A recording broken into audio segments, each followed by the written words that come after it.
ನಮಸ್ಕಾರ 9am big breaking ಗೆ ಸ್ವಾಗತ. ನಾನು ನವಿತಾ ಜೈನ್. ರೇಣುಕಾಚಾರ್ಯ ತಮ್ಮನ ಮಗ ಚಂದ್ರು ಸಾವು ಹೇಗಾಯ್ತು?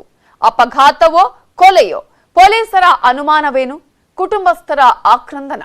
ಬಯಲಾಗುತ್ತಾ ಅಸಲಿ ಸತ್ಯ? Chandru death mystery.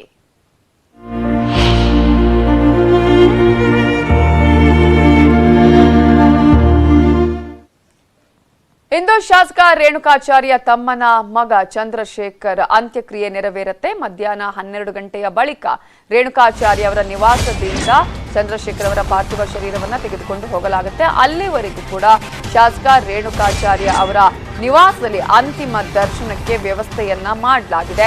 ನಂತರ ಹೊನ್ನಾಳಿ ಕುಂದೂರಿನಲ್ಲಿ ಪಾರ್ಥಿವ ಶರೀರದ ಮೆರವಣಿಗೆಯನ್ನ ಮಾಡಲಾಗುತ್ತೆ.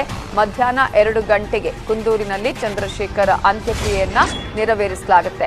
ರೇಣುಕಾಚಾರ್ಯ ಅವರ ತಂದೆಯ ಸಮಾಧಿಯ ಪಕ್ಕದಲ್ಲೇ ಅಂತ್ಯಕ್ರಿಯೆಯನ್ನ ಮಾಡಬೇಕು ಅಂತ ಕುಟುಂಬಸ್ಥರು ನಿರ್ಧಾರವನ್ನ ಮಾಡಿದ್ದು, ಚಂದ್ರಶೇಖರ್ ಅಂತಿಮ ದರ್ಶನಕ್ಕೆ ಜನರು ಬರ್ತಾ ಇದ್ದಾರೆ.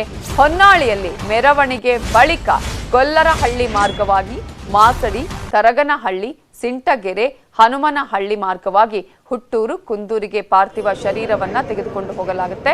ಬಳಿಕ ಕುಂದೂರಿನ ತೋಟದಲ್ಲಿ ರೇಣುಕಾಚಾರ್ಯ ಅವರ ತಂದೆಯ ಸಮಾಧಿ ಪಕ್ಕದಲ್ಲೇ ಅಂತ್ಯಕ್ರಿಯೆಯನ್ನ ಮಾಡಲಾಗುತ್ತೆ.